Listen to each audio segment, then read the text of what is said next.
manajemen keuangan keluarga, rumah tangga, berbagai macam dana proteksi, dana darurat, dari mulai cash atau uang tunai, kemudian logam mulia, ada asuransi kesehatan, BPJS kesehatan, BPJS ketenagakerjaan, pesangon, asuransi jiwa, semua akan kita bahas di konten tentang manajemen keuangan dan dana proteksi.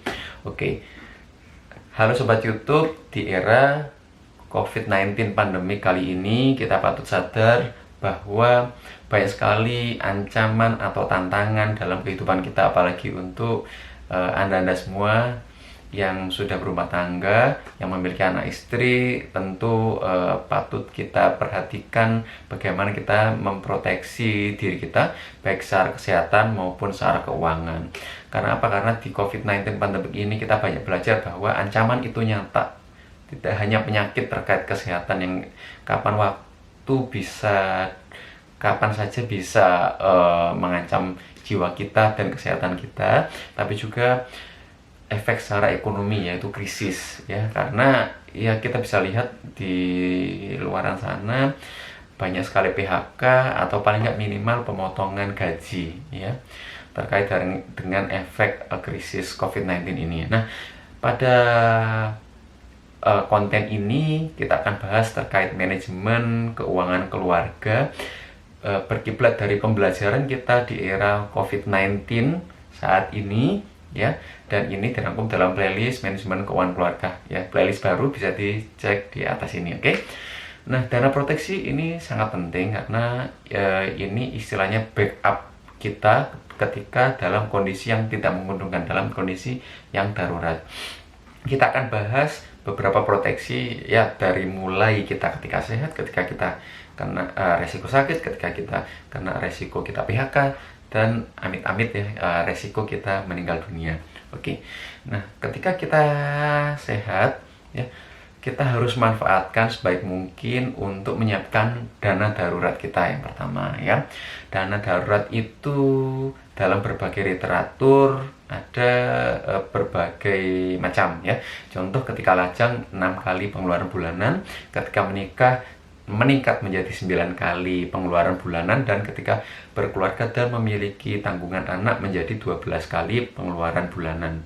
Artinya apa? Artinya setiap kali beban tanggungan kita semakin banyak, anak istri, artinya tanggung jawab kita atau beban kita, backup yang harus kita siapkan sebagai darurat juga harus lebih ditingkatkan lagi untuk menjamin keberlangsungan kehidupan keluarga kita. Oke? Kenapa tidak berdasarkan gaji? Karena ini lebih ke arah bagaimana kita bertahan hidup dengan pengeluaran bulanan kita. Pengeluaran bulan kita yang apa? Yaitu pengeluaran bulan yang memang wajib kita keluarkan setiap saat. Nah, ini juga perlu kita review pengeluaran bulanan kita yang wajib apa saja. Dari mulai membayar kredit ya, bagaimana kita untuk living cost kita, untuk makan, untuk kebutuhan transportasi, komunikasi, untuk perumahan kita ya. Namun tidak perlu mempertimbangkan hal-hal yang tersier atau tambahan, seperti untuk entertainment maupun traveling yang kita tidak harus untuk cover itu dalam kondisi darurat. Oke. Nah, dana darurat ini sumbernya dari mana saja? Sumbernya bisa dari tabungan periodik, dari gaji bulanan kita. Kita bisa idealnya untuk mengalokasikan 20% dari gaji kita untuk kita tabungkan. Bisa juga alokasi dari bonus tahunan kita. Bisa juga alokasi dari tunjangan hari raya THR yang setiap tahun kita terima. Oke. Nah, dari dana yang sudah kita kumpulkan 6, 9, 12 tadi, kita bisa simpan dalam berbagai instrumen simpanan ataupun juga investasi. Tapi perlu dipertimbangkan instrumen tersebut harus aman, karena dana ini harus siap untuk kita gunakan kapanpun, tidak boleh berkurang. Kemudian liquid dan fleksibel, kapanpun kita butuh bisa dicairkan ya. Paling enggak kurang dari 1 minggu kita bisa cairkan dana tersebut. Dana tersebut dapat berupa macam-macam. Bisa berupa cash, kita simpan cash seperti ini ya, atau di tabungan ya, tabungan kita juga bisa simpan dana darurat tersebut ya, atau kalau semisal kita pertimbangannya kita lebih mudah atau lebih aman menyimpan dalam bentuk lain yang tidak mudah untuk kita cairkan, atau dalam tanda kutip kalau kita khilaf, kita dengan mudahnya menggunakan dana darurat itu, maka bisa juga kita simpan dalam logam mulia. Logam mulia ini bisa berupa dinar atau juga emas latakan dari Antam yang sekarang ya sangat mudah untuk didapatkan. Oke.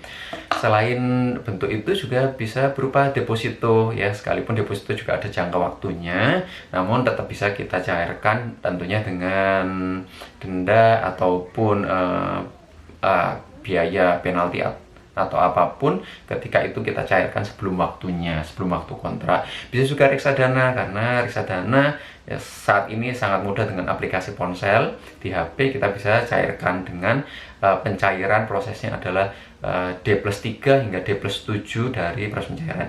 Sebenarnya saham juga jadi salah satu alternatif, cuman karena memang dalam kondisi ekonomi yang sekarang cukup fluktuatif, artinya ya nilainya bisa sangat naik turun sangat signifikan.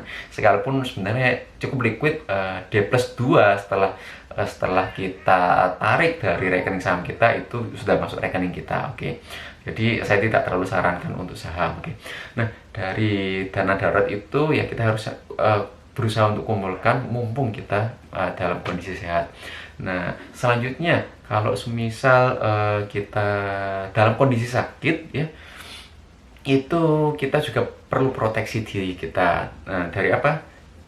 Dari ketika kita perlu dirawat untuk pengobatan rawat nama atau pengobatan rawat jalan di rumah sakit, maka asuransi kesehatan seperti ini juga penting. Biasanya kalau misal karyawan, maka asuransi kesehatan ini juga di cover oleh kantor, sudah menyiapkan asuransi kesehatan. Oke.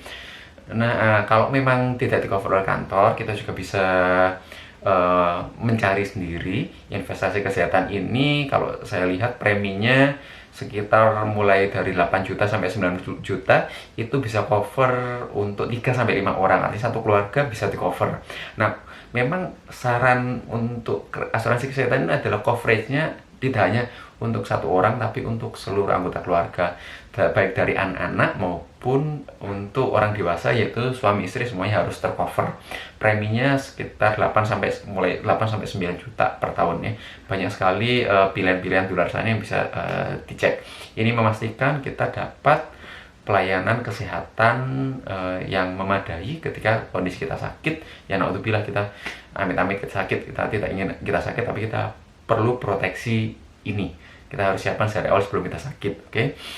Nah, ini akan menjamin ketika kita harus diopname, ketika kita harus berobat, semuanya kita tidak perlu menggunakan dana darurat cash kita tadi, tapi cukup dengan cashless, pakai kartu ini cukup untuk berobat di rumah sakit ya. Nah, selain itu ketika kita juga ini nih BPJS kesehatan ya. BPJS ini juga sangat penting, biasanya juga di cover oleh kantor karena ini salah satu kewajiban ya dari kantor.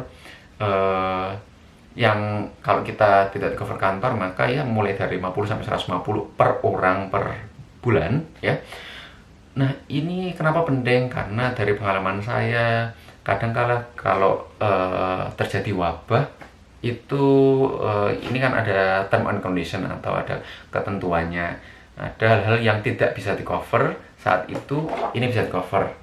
Nah, dalam pengalaman saya dalam wabah difteri, saya pernah ketika tidak di cover asuransi, maka BPJS kesehatan ini membantu kami sekeluarga ketika ada yang harus dirujuk di rumah sakit. Saat itu RSUP Sulianti Saroso dalam 2 kali 2 minggu, dan semuanya free. Semua pengobatan, rawat inap, obat-obatan semuanya free, semuanya ditanggung BPJS kesehatan ini. Jadi kalau ada yang mengatakan bahwa BPJS ini tidak penting, maka tolong dipikirkan ulang kembali bahwa ini sangat penting. Ketika kondisi darurat Anda bisa memanfaatkannya. ya. Oke. Nah, kemudian selanjutnya setelah kita ketika sehat, ketika sakit, bagaimana ketika resiko PHK? Ketika resiko PHK dari kantor, maka selain yang proteksi tadi ya, kita juga sebenarnya sudah terproteksi oleh ini ya, BPJS Ketenagakerjaan ya. BPJS Ketenagakerjaan ini adalah iuran yang tiap bulan ya, potong gaji dari gaji bulan kita, masuk ke salah satunya adalah jaminan hari tua JHT. Kita bisa cek saldo JHT kita di web BPJS Ketenagakerjaan secara periodik, kita bisa lihat. Nah, ketika kita di PHK, maka dalam 2 bulan setelah resmi perusahaan tidak lagi membayarkan angsuran bulanan BPJS Ketenagakerjaan tersebut, JHT kita bisa cairkan dengan melampirkan ya paklaring dan beberapa surat persyaratan dari BPJS Ketenagakerjaan untuk mencairkan JHT tadi. Nah, sebenarnya selain ini kita juga masih ada dapat juga pesangon yang itu tergantung dari masa kerja kita ya, tiap tahun bisa mewakili mendapatkan 1 kali gaji. Jadi semakin panjang masa kerja kita juga semakin besar pesangon yang bisa kita dapatkan ya. Selain itu juga kita dapat yang namanya penghargaan masa kerja. Penghargaan masa kerja ini juga ya terkait dengan berapa lama masa kerja kita. Semisal dalam 3 tahun kita bekerja itu dapat 1 kali gaji, sehingga ketika 6 tahun, 9 tahun ya kita bisa dapat yang lebih berlipat lagi, 2 kali gaji, 3 kali gaji dan seterusnya. Oke. Nah, itu adalah risiko ketika kita kena PHK ya, proteksinya semua harus komplit itu. Kemudian ya worst case ya.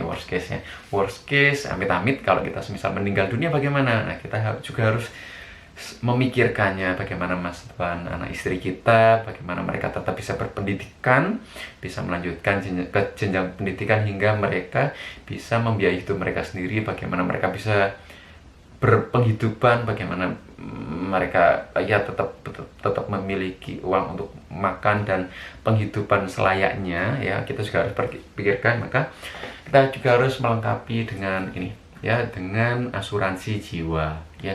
Asuransi jiwa ini punya uang pertanggungan sesuai dengan program masing-masing ya. Contoh dalam asuransi jiwa yang saya sarankan adalah asuransi jiwa murni atau term life insurance. Asuransi jiwa ini ada kontrak, misal kontrak selama 5 tahun, 10 tahun, 15 tahun hingga 20 tahun.